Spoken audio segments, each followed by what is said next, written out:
Hello everyone, welcome back to our channel. দেখো আমরা group C group ডিকে target করে West Bengal school service commissioner হচ্ছে যে গ্রুপ সি এবং গ্রুপ ডি পরীক্ষাটা সামনে হতে চলেছে, তার জন্য আমরা প্র্যাকটিস সেট শুরু করেছি এবং সেটা তুমি হচ্ছে প্রত্যেক সোম থেকে শুক্রবার সকাল 8টাতে তুমি পেয়ে যাবে। ওকে, চলো শুরু করা যাক। দেখো, তোমরা যদি ক্লাসে নতুন হও তুমি আমাদের এইটা টেলিগ্রাম চ্যানেলটা জয়েন করতে পারো। এই টেলিগ্রাম চ্যানেলে হচ্ছে আমাদের সমস্ত পিডিএফ, এই যে ভিডিওটা তুমি দেখছো এর পিডিএফটা তুমি এখানে পেয়ে যাবে। এবং তোমাদের জন্য আর একটা কথা বলতে চাই, আমাদের যে এক্সেপশনাল যে সিলেবাসগুলো দেওয়া আছে জেনারেল স্টাডিজের, যেমন হচ্ছে national educational policy, gender awareness, elementary knowledge about the traditional and contemporary popular culture of India, এবং হচ্ছে ওয়েস্ট বেঙ্গলের জন্য হচ্ছে কোথায়, সেটা হচ্ছে গ্রুপ ডিতে শুধুমাত্র আছে বেসিক কম্পিউটার। এই প্রত্যেকটা চ্যাপ্টার, এই যে এক্সেপশনাল যে চ্যাপ্টারগুলো দেওয়া আছে এগুলো হচ্ছে অলরেডি ভাই আমাদের অ্যাপে, তুমি যদি এই সেকশনটাতে যাও, অ্যাপের হচ্ছে এই যে ফ্রি পিডিএফ সেকশনটাতে যাও, এখানে কিন্তু এই নোটগুলো আপলোড করা আছে এবং সেই নোটগুলো আমাদের স্টেট গভর্নমেন্ট একটা দেখো টাইলস আছে, অপশান আছে, তুমি এখানে গেলে ওখানে ওই সেটগুলোই তুমি আগে পড়ে নিলে তারপরে তুমি ওখানে প্র্যাকটিস হিসেবে দিতে পারো। ঠিক আছে ভাই, চলো শুরু করি। দেখো, তোমাদের সিলেবাসে যা দেওয়া আছে, আমাদের এই যে প্র্যাকটিস সেটটা আছে এটা গ্রুপ সি এবং গ্রুপ ডি দুটোর জন্যই হচ্ছে এফেক্টিভ হবে।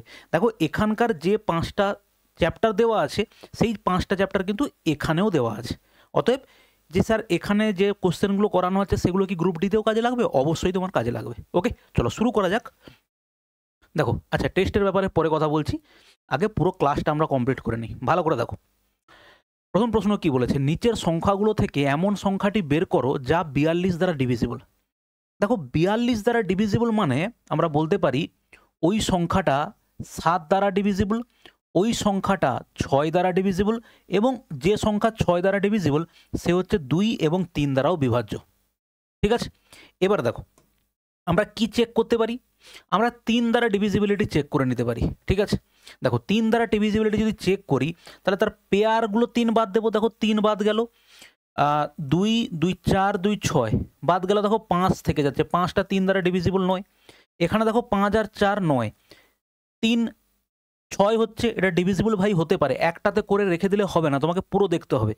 দেখো পরেরটায় 5 আর 4 9, দেখো 4 আর 2 6 হলো, এখানে 2 থেকে গেল, অতএব এটা হবে না। পরেরটা দেখো 5 আর 4 9, এখানে দেখো 1 আর 2 হচ্ছে 3, 3 দ্বারা ডিভিজিবল। অতএব আমাদের অপশান বি এবং হচ্ছে স্যার অপশান ডির মধ্যে কোনো একটা হতে পারে।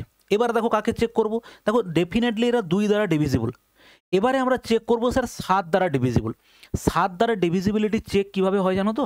দেখো, রাইট হ্যান্ড সাইড থেকে তুমি 3 জন করে পেয়ার নেবে, এখানে 3 জন নেই, 2 জন আছে, কোনো অসুবিধা নেই। তুমি 242 নিলে এবং সেখান থেকে তুমি 25কে বাদ দেবে, এখানে 25কে বাদ দেবে, বাদ দিলে কি হবে, দেখো এটা হচ্ছে 7 হবে, এটা হচ্ছে 3 থেকে 2 গেলে 1 হবে, আর দেখো 2, তাহলে এই সংখ্যাটা দেখো 7 দ্বারা কিন্তু ডিভিজিবল, 7 3 21, 7 1 7। অতএব এই পুরো সংখ্যাটা স্যার 7 দ্বারা ডিভিজিবল হবে। এটা মনে রাখবে, 7 দ্বারা কোনো সংখ্যার ডিভিজিবিলিটি চেক কিভাবে করা হয়, তুমি রাইট হ্যান্ড সাইড থেকে 3টে করে সংখ্যা নিয়ে নেবে, 2 4 2 4 2কে তুমি নিলে, তারপরে এখানে ধরো দুটো সংখ্যা আছে, তাহলে এখানে ধরো 0 নিতে হবে, 0 নিতে পারো, বা তুমি 25ও বাদ দিতে পারো। এইভাবে করে আমরা 7-এর ডিভিজিবিলিটি ভাই চেক করতে পারি। তুমি নিচের সংখ্যাটা চেক করে দেখো দেখি 7 দ্বারা ভাগ যায় কিনা।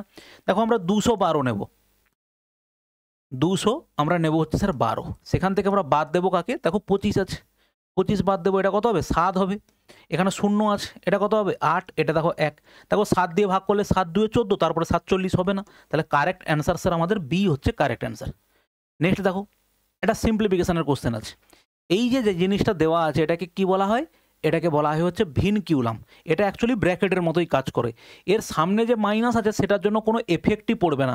তাহলে এটা অ্যাকচুয়ালি কত হবে, দেখো 6 হবে, 15 থেকে 6 গেলে কত হবে, 9 হবে, 20 থেকে 9 গেলে স্যার কত হবে, 11 হবে, 10 মাইনাস 11 মানে দেখো -1, আর মাইনাস মাইনাসে কত হয়ে যাবে, প্লাস, তার মানে অ্যান্সার হচ্ছে দেখো 9 + 1, কারেক্ট অ্যান্সার হচ্ছে স্যার আমাদের 10 হচ্ছে কারেক্ট অ্যান্সার। নেক্সট দেখো ভাই, 15 24-এর তৃতীয় সমানুপাতি কত? দেখো যখনই তৃতীয় সমানুপাতি বলবে, 3টে সংখ্যার দুটো দেওয়া আছে এবং দেওয়া বললো তৃতীয় সমানুপাতি কত হবে, আমরা এক চান্সে লিখতে পারি যেটা মাঝে আছে সেটা 24 ইন্টু দেখো 24 বাই হচ্ছে কত, 15। আমরা এইভাবে বলতে পারি এটাই হচ্ছে আমাদের থার্ড প্রপোর্শন হবে।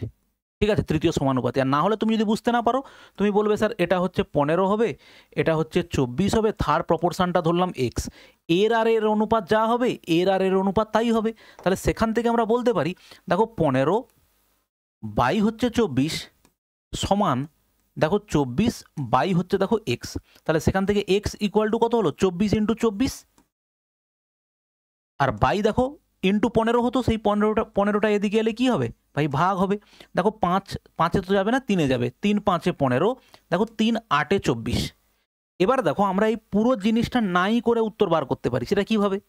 দেখো এখানে আমরা অ্যাকচুয়ালি পাচ্ছি 24 ইন্টু দেখো 8 বাই হচ্ছে 5, মানে 8-এর সাথে 4 গুণ করলে স্যার 12 হবে। এখানে ইউনিট ডিজিটে 12 হবে, নিচে হচ্ছে দেখো 5 হবে। এবার তুমি এইগুলো চেক করো, দেখো 8 5 40 আর 4 যোগ করলে স্যার কত হবে? 4 হচ্ছে ইউনিট ডিজিট হবে, তার মানে এই অপশন হবে না। দেখো 7 5 35, 35-এর 5 আর প্লাস 2 কত হবে? 7 ইউনিট ডিজিট, তাহলে হবে না।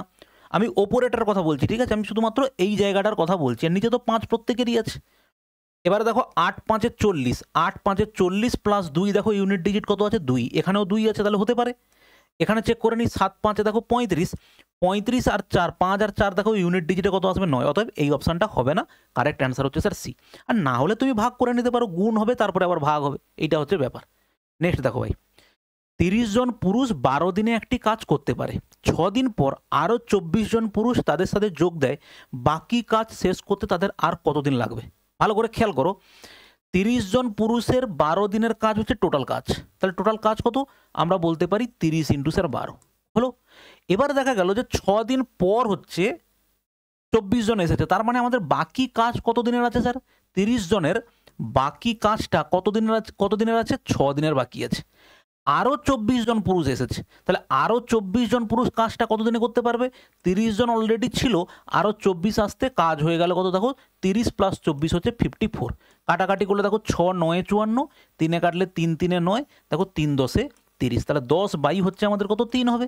তাহলে কারেক্ট অ্যান্সার হচ্ছে স্যার কত হবে? 3 3-এ 9, 1/3, 3 পূর্ণ 1/3 হচ্ছে আমাদের কারেক্ট অ্যান্সার। ওকে, নেক্সট দেখো ভাই, দেখো শঙ্কর 40 কিমি প্রতি ঘন্টা বেগে একটা গাড়ি চালিয়ে নির্দিষ্ট দূরত্ব অতিক্রম করে এবং 20 কিমি প্রতি ঘন্টা বেগে একটা স্কুটারে চড়ে শুরুর স্থানে ফিরে আসে, সমগ্র যাত্রার গড় গতিবেগ কত? দেখো এরকম কন্ডিশনে আমাদের সূত্র কি হয় স্যার? একটা রাস্তা গেল, তার গতিবেগ হচ্ছে এক্স কিমি প্রতি ঘন্টাতে গেল, ফেরার সময় সে ফিরেছে হচ্ছে দেখো ওয়াই কিমি প্রতি ঘন্টাতে। তাহলে এরকম কন্ডিশনে আমাদের অ্যাভারেজ ভেলোসিটি কি লিখতে পারি? সরাসরি লিখতে পারি দেখো 2 into X into Y by হচ্ছে এক্স প্লাস ওয়াই। এটা হচ্ছে আমাদের সমান রাস্তার জন্য, এ যদি এটা ঘুরে এদিকে না এসে বলতো সমান সমান রাস্তা অতিক্রম করেছে, সেক্ষেত্রেও এই সূত্র অ্যাপ্লাই করতে পারতাম। আবার বললো যে সে কোনো একটা রাস্তা অর্ধেকটা এত গেছে যে গতিবেগে, বাকি অর্ধেকও ওই আর একটা গতিবেগে গেছে, তার মানে দেখো অর্ধেক রাস্তা মানে কি? সমান পরিমাণ রাস্তা। ঠিক আছে ভাই, তাহলে সেক্ষেত্রে আমরা কি করতে পারি? দেখো বসাও, দেখো 2 ইন্টু এক্স আর ওয়াই কত? এটা হচ্ছে 40 আছে, আর ফেরার গতিবেগ হচ্ছে স্যার 20 আছে, নিচে কত? 40 প্লাস 20 হচ্ছে দেখো 60, 0 0 বাদ দাও, 2 3-এ 6, 2-এ কেটে গেল, তার মানে 80 বাই দেখো 3, তাহলে এখান থেকে আমরা পাচ্ছি 3 2-এ 6, 3 6 18, দেখো 2/3, 26 পূর্ণ 2/3 হচ্ছে আমাদের কারেক্ট অ্যান্সার। নেক্সট দেখো, যদি কোনো পণ্যের ক্রয় মূল্য 70% তার বিক্রয় মূল্যের 40%-এর সমান হয়, তাহলে লাভের পরিমাণ কত? দেখো ক্রয় মূল্যের 70%, ক্রয় মূল্য তার 70%, তার হচ্ছে কত? 70%। কি বলেছে? বিক্রয় মূল্যের 40% সমান, বিক্রয় মূল্য কত? এসপি, তার 40%-এর সমান হবে বলেছে, তাহলে 40% লিখলাম আর সমান করে দিলাম। এবারে দেখো দুদিক থেকে আমরা কি করতে পারি? পার্সেন্টেজ চিহ্নটা কাটতে পারি, 0 0 কাটতে পারি। এবারে তুমি একবারে বলতে পারো স্যার সিপি হচ্ছে 4 ইউনিট, এসপি হচ্ছে 7 ইউনিট, এটা বলতে পারো।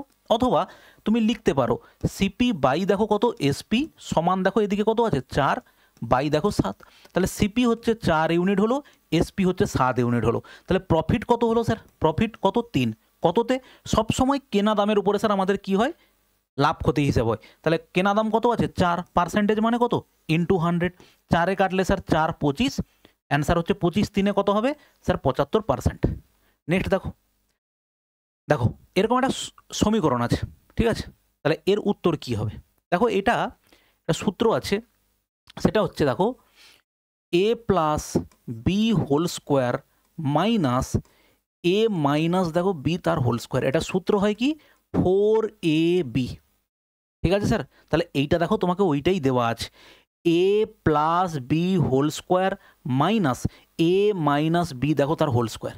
তাহলে সেখান থেকে আমরা বলতে পারি কি, বলো 4 ইন্টু এ মানে হচ্ছে কত 326, বি মানে কত হচ্ছে 222, আর দেখো নিচে তোমাকে তাই দেওয়া আছে 326 ইন্টু দেখো দেওয়া আছে তো কত 222, তাহলে সিম্পলিফাই করলে কাটাকাটি হয়ে গেল। তাহলে অ্যান্সার হচ্ছে আমাদের কত হলো, অ্যান্সার হলো 4।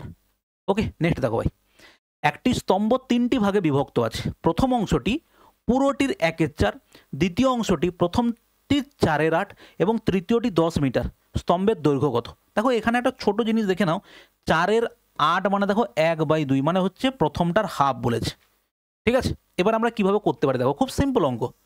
এই হচ্ছে দেখা গেল আমাদের একটা স্তম্ভ বা বলতে পারো একটা পিলার, প্রথমটি পুরোটির 1/4, এই যে পুরোটা আছে তাহলে এই অংশ প্রথম, এটা দ্বিতীয় এবং তৃতীয় অলরেডি বলেছে কত 10 মিটার, এটা এক্স্যাক্টলি তোমাকে বলে দিয়েছে দেখো 10 মিটার। এবার এই প্রথম অংশটা পুরো অংশের দেখো 1/4, পুরো অংশের 1/4, তাহলে আমরা যদি এরকম একটা ধরে নিই যে স্যার পুরো লেন্থটা কত, আমরা পুরো লেন্থটা ধরলাম 8 মিটারের লেন্থ ধরলাম, 8 ইউনিটের লেন্থ ধরলাম, 8 ইউনিট। তাহলে দেখো তার 1/4 মানে কত, তার 1/4 মানে দেখো 4 2 8, তাহলে এটা হচ্ছে কত 2 ইউনিট হলো। আর দ্বিতীয় অংশটা প্রথম অংশের হাফ, তাহলে প্রথম অংশের যদি হাফ হয় তাহলে সেটা কত হবে 1 হবে, তাহলে হাফ কেন 2 ইন্টু হাফ করা মানে কি স্যার কাটাকাটি করলে কত হয় 1 হয়। তাহলে আমার পুরোটা 8 ইউনিট, এটা 2 ইউনিট, এটা 1 ইউনিট, তাহলে টোটাল হলো কত 3 ইউনিট। তাহলে ডেফিনেটলি এটা কত ইউনিট স্যার 5 ইউনিট, কারণ টোটালটা আমি ধরেইছি হচ্ছে 8 ইউনিট। এবার দেখো অঙ্ক হয়ে গেছে কিভাবে, এই 5 ইউনিট মানে তোমাকে দেওয়া আছে দেখো 10 মিটার, 5 ইউনিট মানে তোমাকে দেওয়া আছে 10 মিটার। তোমাকে বলেছে কি স্তম্ভের দৈর্ঘ্য কত, তাহলে 8 ইউনিট মানে কত হবে, 8 ইউনিট মানে স্যার কত হবে 10/5 ইন্টু দেখো কত 8, 5-এ কাটলে 5 2 10, 8 2 কত হবে বলো 16 মিটার হচ্ছে আমাদের কারেক্ট অ্যান্সার। ওকে, নেক্সট দেখো ভাই, দেখো 1200 টাকা XYZ এর মধ্যে এমনভাবে বন্টন করা হয়েছে যে Y 200 টাকা X এর থেকে বেশি পায়, আবার Y Z অপেক্ষা 200 টাকা কম পায়, Y এর শেয়ার হচ্ছে কত। ঠিক, দেখো আমরা ওয়াইকেই ধরবো, ওয়াই এর শেয়ার হচ্ছে কত, ওয়াই এর শেয়ার হচ্ছে এ পরিমাণ টাকা। এবারে ওয়াই এক্স তাহলে কত হবে, দেখো ওয়াই 200 টাকা এক্সের থেকে বেশি পায়, তাহলে এক্সের কাছে নিশ্চয়ই 200 টাকা কম আছে, এটা বলতে পারি। দেখো এর পাশে 200 টাকা যোগ করে দিলে কী হবে 200 বেশি আছে এটা। আর জেড সমান কত বলেছে, জেড বলেছে জেড অপেক্ষা 200 টাকা কম, তার মানে জেড অপেক্ষা 200 টাকা কম মানে হচ্ছে জেডের পাশে দেখো 200 টাকা বেশি আছে, এই হচ্ছে গল্প, ঠিক কি না। তাহলে এবারে বলেছে টোটাল টাকা হচ্ছে স্যার 1200 টাকা, আমরা যদি দেখি সরি এটা এ হবে এ। এবারে দেখো এবারে আমাদেরকে বলেছে টোটাল টাকা 1200 টাকা, আমরা যদি এটাকে যোগ করি তাহলে আমরা এখানে কি পাবো স্যার 3a পাবো, আর যোগ করলে এটা শূন্য হয়ে যাবে, তাহলে 3a ইকুয়াল টু অ্যাকচুয়ালি আমাদের কাছে কত আছে বলো 1200 আছে, তাহলে a ইকুয়াল টু কত স্যার 3-এ কাটলে 3 4-এ 12, তাহলে 400 টাকা। তাহলে ওয়াই কত টাকা পাচ্ছে স্যার, ওয়াই পাচ্ছে দেখো কত টাকা 400 টাকা। আমাকে সেটাই জিজ্ঞেস করেছে ওয়াই এর শেয়ার কত। দেখো আমরা ধরবোটা কোনটাকে, সব সময় এই ধরনের অঙ্ক কোনো জায়গাতে যদি XYZ বাই চান্স ধরতে হয় তাহলে সব সময় আমরা ধরবো হচ্ছে কোনটাকে, যেটার ভ্যালু বার করতে বলেছে সেটাই হচ্ছে ধরে নেবো। ঠিক আছে স্যার, নেক্সট কোশ্চেন দেখো। দেখো আর একটা জিনিস তুমি করতে পারতে, অপশান টেস্ট করতে পারতে, কিন্তু ব্যাপার হচ্ছে দেখো অপশানটা যেহেতু সবার শেষে, তোমাকে প্রত্যেকটা অপশান চেক করতে গেলে তোমার কিন্তু অনেক সময় লেগে যেত। ওকে, নেক্সট দেখো ভাই, একজন ব্যক্তি তার আয়ের 10% কি বলেছে, আয়ের 10% মুদিখানার জন্য, 10% ওষুধের জন্য, 20% শিশুদের শিক্ষার জন্য, 15% বাড়ি ভাড়ার জন্য ব্যয় করেন, তিনি বাকি টাকা সঞ্চয় করেন। যদি তার মাসিক আয় এত হয় তাহলে তার সঞ্চয় নির্ণয় করুন। দেখো আমি টোটাল দেখতে পাচ্ছি কত টাকা সে খরচ করেছে, 10 10 20 20 20 40 আর 15, 40 আর 15 মানে হচ্ছে সে 55% সে কী করেছে স্যার খরচ করেছে। তারপর তার মানে তার পাশে সেভিং কত হচ্ছে, সেভিং হচ্ছে দেখো কত পার্সেন্ট বলো 45% টাকা সে হচ্ছে সেভ করছে। আর আমাকে বলেছে সে 30,000 টাকা মান্থলি আয় করলে তার সঞ্চয় কত। দেখো টোটালের 30,000 টাকার 45% টাকাই হচ্ছে কি করছে সে সেভ করছে, তাহলে 45% টাকা যদি সেভ করে পার্সেন্টেজ ড্রপ করবো, দুটো শূন্য বাদ যাবে। 45 আর 3 গুণ করলে কত হয় গো, বলো 135 হয়। তুমি গুণ করো, 5 3 15, হাতে 1, 4 3 12, 1 13, আর এখানে দেখো দুটো শূন্য আছে। তাহলে অ্যান্সার হচ্ছে কত, 13500। নেক্সট দেখো ভাই, একজন ব্যক্তি যথাক্রমে 10%, 12% এবং 15% সহজ সুদে 6 বছর, 10 বছর এবং 12 বছরের জন্য 3টি ভিন্ন স্কিমে অর্থ বিনিয়োগ করেন। তিনি প্রতিটি স্কিমের সমাপ্তিতে একই সুদ পান, তাহলে সংশ্লিষ্ট বিনিয়োগের অনুপাত কত? দেখো এই ধরনের প্রশ্নের একটা কনসেপ্ট আছে, সেটা হচ্ছে যদি এত বছর এত বছর এত বছর পরে বিনিয়োগের অনুপাত মানে যে সুদটা পায় প্রত্যেক ক্ষেত্রে যদি সমান হয়ে যায়, তার সূত্রটা হচ্ছে স্যার এইটা, 1/R1T1 অনুপাত 1/R2T2 অনুপাত 1/R3 দেখো T3। যদি বলতো অ্যামাউন্ট সেম, তখন আমরা এটাকে এভাবে করতাম, 100 প্লাস R1T1 অনুপাত 1/100 প্লাস R2T2, এইভাবে করতাম। ঠিক আছে, তাহলে টাকাটা ওইভাবেই হচ্ছে ভাগ হবে। তাহলে এবার তুমি ভ্যালুটা বসিয়ে দাও। দেখো প্রথম ক্ষেত্রে আমরা যদি বলি ও 10% টাকা কত বছরের জন্য, 6 বছরের জন্য, তার মানে কত হবে, 1/10 × 60 হবে অনুপাত। দ্বিতীয় 12% টাকা 10 বছরের জন্য, তার মানে 1/ কত হবে স্যার, 120 অনুপাত 12/12 বছরের জন্য, 12% টাকা 15% টাকা 12 বছরের জন্য, 15 × 12 মানে হয় কত, 180 হয়। এবার তুমি এটাকে সিম্পলিফাই করো, সিম্পলিফাই করলে কী পাবে, দেখো 60 1-এ, 60 2-এ, দেখো 60 3-এ, প্রত্যেককে 6 দিয়ে গুণ করলে সিম্পলিফাইড ভ্যালু কী হবে, দেখো 6 দিয়ে যদি প্রত্যেককে গুণ করি তাহলে 1 6 6, 2 এটাকেও 6 দিয়ে গুণ হবে, তাহলে 2 3-এ 6 হবে, আর এটা দেখো 3 2-এ কত হবে, দেখো 6 6 3 2 হচ্ছে আমাদের কারেক্ট অ্যান্সার, 6 3 2।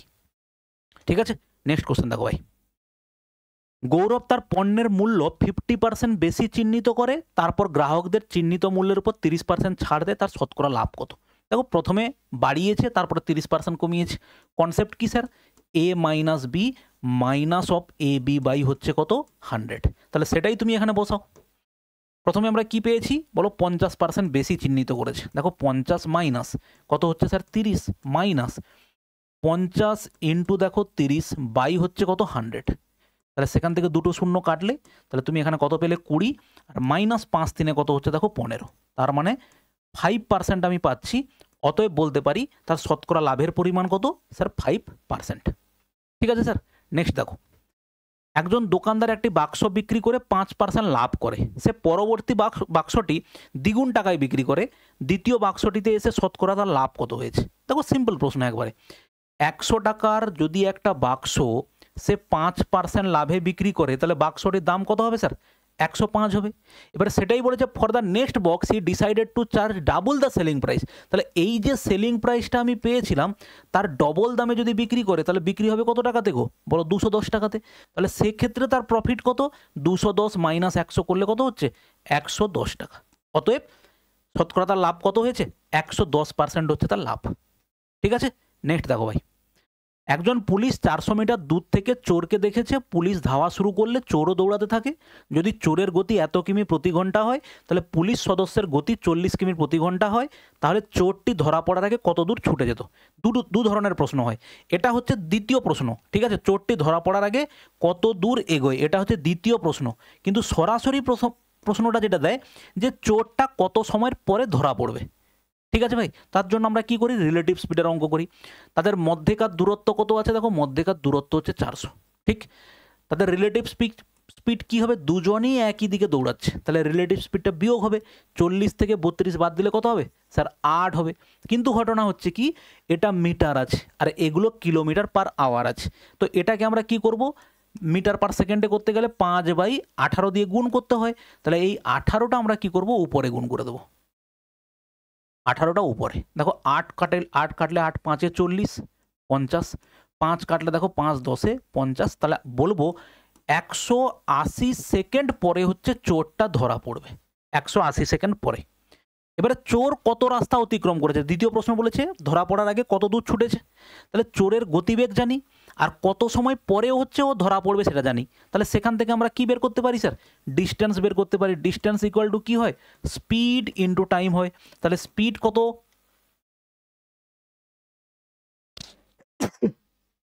চোরের গতিবেগ কত? 32 আছে স্যার। শুধু 32 নেই কিন্তু, কিলোমিটার পার আওয়ার, তাকে মিটার পার সেকেন্ডে কনভার্ট করতে হবে 5/18 দিয়ে গুণ করে। তাহলে এটা হয়ে গেল তার গতি। তার সঙ্গে সময় গুণ করব 180। দেখো 180 গুণ করলাম, কাটলে হচ্ছে এটা কত হবে বলো? 10 হবে। তাহলে গুণ করো, 32 5-এ কত হবে স্যার? 5 2-এ 10, 5 3-এ 15, তার মানে হচ্ছে 160, আর এখানকার 0, তার মানে 1600 মিটার হচ্ছে ও কি করতে পারবে বলো? দৌড়তে পারবে। আর প্রথম প্রশ্নটা কিন্তু পরীক্ষাতে দেয় যে কত সময় পরে ধরা পড়বে? ধরা পড়বে হচ্ছে স্যার 180 সেকেন্ড পরে। নেক্সট দেখো, দুটি সংখ্যার HCF 15 এবং LCM যদি এত হয়, একটি সংখ্যা 435 হয়, অন্যটি কত? আমরা আর একটা সংখ্যা কি জানি বলো? আর একটা সংখ্যা কি জানি? সেটা জানি হচ্ছে দেখো LCM ইন্টু HCF বাই হচ্ছে আর একটা সংখ্যা ফার্স্ট নাম্বার বলতে পারি। তাহলে LCM কত আছে?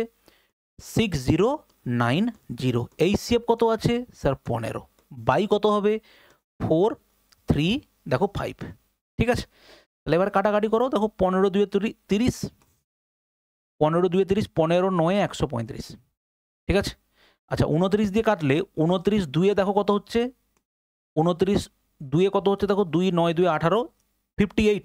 আর 29 1-এ দেখো 29 হয়ে যাবে। তার মানে অ্যান্সার হচ্ছে আমাদের কত? 210 হচ্ছে স্যার আমাদের কারেক্ট অ্যান্সার। কারেক্ট অ্যান্সার হচ্ছে দেখো 210। ওকে, নেক্সট প্রশ্ন দেখো। দেখো 28%কে অনুপাতে রূপান্তর করা, এটা কোনো অঙ্ক হলো ভাই? কিন্তু এই ধরনের প্রশ্ন তোমাকে দেবে পরীক্ষাতে। এগুলো হচ্ছে সান্ত্বনা পুরস্কার, এবং এগুলো তোমাকে ডেফিনেটলি 100% ঠিক করে আসতে হবে। ঠিক আছে, দেখো 4 7-এ 28, আর দেখো 4 25। তাহলে কারেক্ট অ্যান্সার হচ্ছে আমাদের কি হবে? 7 অনুপাত হচ্ছে 25 হবে স্যার। 7 অনুপাত 25, 25 অনুপাত 7 9। কারেক্ট অ্যান্সার হচ্ছে আমাদের সি।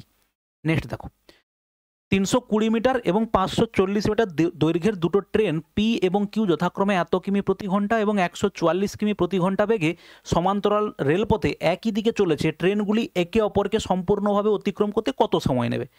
এই অঙ্কগুলো আমরা কিভাবে করি? দেখো তাদের টোটাল ডিস্টেন্স কত, টোটাল লেন্থ কত হলো? 320 আর 540 মানে দেখো 860। আর তারা যেহেতু একই দিকে চলেছে, সমান্তরাল রেলপথে একই দিকে যায়, তাহলে রিলেটিভ স্পিড কত হবে? এর সঙ্গে এর বিয়োগ হবে। তাহলে এটা কত হবে? 36 হবে, তাই না? 44 থেকে 8 বাদ দেবো, 36। তাহলে এটা হচ্ছে কিন্তু সেই দেখো কিলোমিটার পার আওয়ার, এটা মিটার পার সেকেন্ড। তাহলে এখানে গুণ করতে হবে কত? 5/18 দিয়ে। আমরা 18টাকে কেন উপরে পাঠাচ্ছি না? কারণ এখানে কেটে যাচ্ছে বলে। 18 2 36, দেখো 5 আর 2 10 করলে একটা শূন্য বাদ গেল। অতএব 86 সেকেন্ড পরে তারা পরস্পরকে কি করবে? অতিক্রম করে যাবে। ঠিক আছে, নেক্সট দেখো ভাই, একটি রুমে 36টি মহিলা 20 জন পুরুষ আছে। রুমটিতে পুরুষ এবং মোট জনসংখ্যার অনুপাত কত? পুরুষ মহিলা বলেনি কিন্তু, ঠিক আছে, এখানে বলেছে পুরুষ এবং মোট জনসংখ্যা। পুরুষ হচ্ছে স্যার কতজন আছে? পুরুষ হচ্ছে আছে 20 জন। আর মোট জনসংখ্যা কত? মোট জনসংখ্যা দেখো 20 আর 36 যোগ করলে হবে স্যার 56। 4-এ কাটবে, 4 5-এ 20, আর দেখো 4 1-এ 4, 4 4-এ 16, 5:14 হচ্ছে আমাদের কারেক্ট অ্যান্সার। দেখো একজন পিতা একটি কাজ 8 দিনে সম্পন্ন করতে পারে। যা, এখানে উত্তরটা হাইড করা নেই, যাই হোক দেখে নাও প্রসেসটা। তার পুত্র এটি 7 দিনে করতে পারে। তারা কাজ বিকল্প দিনে কাজ শুরু করবে এবং বাবা কাজ শুরু করে, তাহলে কত দিনে কাজটি শেষ হবে? দেখো ফাদার এবং হচ্ছে দেখো সন। ফাদার কাজটা করে কত দিনে? 8 দিনে। সান কাজটা করে কত দিনে? 7 দিনে। টোটাল কাজের পরিমাণ তাদের LCM 56, এর এফিসিয়েন্সি 7 এবং এর এফিসিয়েন্সি দেখো 8। এবার দেখো তারা যেহেতু অল্টারনেট ডেতে কাজ করে, বিকল্প দিনে, তাহলে প্রথম দিনে হচ্ছে বাবা কাজ করবে, দ্বিতীয় দিনে ছেলে কাজ করবে। তার মানে 2 দিনে কতটা পরিমাণ কাজ হবে স্যার? 8 7-এ 15 ইউনিট হচ্ছে কাজ হয়ে যাবে 2 দিনে। এবারে আমরা কি জানি? এমন একটা সংখ্যাতে পরের 2 দিনে আবার 15, পরের 2 দিনে আবার 15, এরকম না করে আমরা 15কে এমন একটা সংখ্যা দিয়ে গুণ করি যেটা 56 থেকে জাস্ট ছোট হয়। তাহলে এরকম কি হবে? 15 4-এ 60 হবে না? তাহলে 3 দিয়ে গুণ হবে। একে 3 দিয়ে গুণ হলে স্যার একেও 3 দিয়ে গুণ। তার মানে অ্যাকচুয়ালি 6 দিনে কতটা কাজ হয়ে যাবে? 45 ইউনিট কাজ হবে। রিমেনিং কাজের পরিমাণ কত? দেখো 11 ইউনিট হচ্ছে রিমেনিং। টোটাল হচ্ছে 56, তার থেকে 45 বাদ দিলে 11 ইউনিট পড়ে আছে। এবারে এই যে 11 ইউনিটটা হবে, এই 11 ইউনিট যে বাকি আছে, এই 6 দিন কাজ হওয়ার পরে কে কাজ করতে আসবে? কাজ করতে আসবে তার বাবা। সে হচ্ছে কত ইউনিট কাজ করে ফেলবে? দেখো 7 ইউনিট কাজ করে ফেলবে কত দিনে বলো? 1 দিনে। বাকি আছে কত? 4 ইউনিট। তাহলে এই 4 ইউনিট কাজটা কে করবে? তার ছেলে। তার ছেলের এফিসিয়েন্সি কত? 8। তাহলে সময় কত লাগবে? 4 ইউনিট বাই হচ্ছে 8। এটা তার এফিসিয়েন্সি দিয়ে ভাগ করলে আমরা সময় পেয়ে যাব। তাহলে এটা কত হবে? দেখো হাফ হবে। তাহলে টোটাল তার সময় লাগলো 6 1 7 আর হাফ, তাহলে 7.5 দিন হচ্ছে তার টাইম লাগলো। ঠিক আছে ভাই, নেক্সট দেখো লাস্ট প্রশ্ন আমাদের, খুব সিম্পল একটা প্রশ্ন। স্রোতের প্রতিকূলে 12 কিলোমিটার প্রতি ঘন্টায় যায়, অনুকূলে 23 কিলোমিটার প্রতি ঘন্টায় বেগে সাঁতার কাটে, তাহলে স্রোতের বেগ কত? আমরা জানি কি, যখন বোটের বেগ বের করতে দেওয়া হয় তখন হচ্ছে স্রোতের অনুকূল এবং হচ্ছে দেখো প্রতিকূল যোগ করে 2 দিয়ে ভাগ করতে হয়। আর যখন স্রোতের বেগ, স্ট্রিমের বেগ বা স্রোতের বেগ বার করতে হয় তখন আমরা জানি কি, অনুকূল মাইনাস দেখো প্রতিকূল বাই হচ্ছে 2 করতে হয়। তাহলে এখানে অনুকূল কত আছে, অনুকূলে যায় হচ্ছে 23, প্রতিকূলে যায় কত দেখো 12, বাই হচ্ছে 2 করলে আমরা পাচ্ছি কত 11, বাই হচ্ছে দেখো 2, তার মানে অ্যান্সার হচ্ছে কত 5 পয়েন্ট হচ্ছে দেখো 5। কারেক্ট অ্যান্সার হচ্ছে আমাদের ডি হচ্ছে কারেক্ট অ্যান্সার। ঠিক আছে, এই গেল হচ্ছে আমাদের সেট নাম্বার 2। সোম থেকে শুক্র প্রত্যেক দিন ভাই হচ্ছে সকালে 8টার সময় তুমি ক্লাস পেয়ে যাবে, আর পিডিএফটা টেলিগ্রামে পাবে, অলরেডি আমরা বলেছি। এবং তোমাদের চ্যাপ্টার ওয়াইজ যে ক্লাসগুলো করানো হবে বলেছিল সেটা শুরু হয়নি এখনও, সেটা শুরু হয়ে যাবে এই সপ্তাহে শনিবার রবিবার থেকে। ঠিক আছে, এবং তোমার প্রিপারেশানটা যদি ঠিকঠাকভাবে তুমি নিচ্ছ তাহলে অবশ্যই আমি বলবো ভাই মক টেস্ট ভালো করে দাও। মক টেস্ট দেখো 50টা মক টেস্ট কিন্তু ফাজলামি ব্যাপার নয়, কত প্রশ্ন তুমি গ্যাদার করতে পারবে এবং কতটা প্র্যাকটিস সেই লেভেলে করতে পারবে। তুমি আজ থেকে যদি ধরে নাও মক টেস্ট তোমার 50টা কমপ্লিট হতেই তোমার 60 দিন লেগে যাবে, তার মানে এক দিনে তোমাকে ভালো মতো প্র্যাকটিস করার জন্য 2টো করে মক টেস্ট ভাই দিতে হবে। ঠিক আছে, সেই মক টেস্টগুলো তুমি কোথায় পাবে? একটা গ্রুপ ডির জন্য 50টা, গ্রুপ সি এর জন্য 50টা, ডিটা রেডি হয়নি, নেক্সট উইকে রেডি হয়ে যাবে, কিন্তু গ্রুপ সি এর 50টা অলরেডি দেওয়া হয়েছে। তুমি এটা পাবে কোথায়? এই যে পেড টেস্ট সিরিজ অপশানটা দেখছো এইখানেই হচ্ছে গেলে তুমি হচ্ছে মক টেস্টটা পেয়ে যাবে। ওকে, এমনি ফ্রি মক টেস্ট সপ্তাহে একটা করে আমাদের আসবে 1-2 দিনের মধ্যে। ওকে, চলো ভালো থাকবে, দেখা হচ্ছে নেক্সট ভিডিওতে, বাই।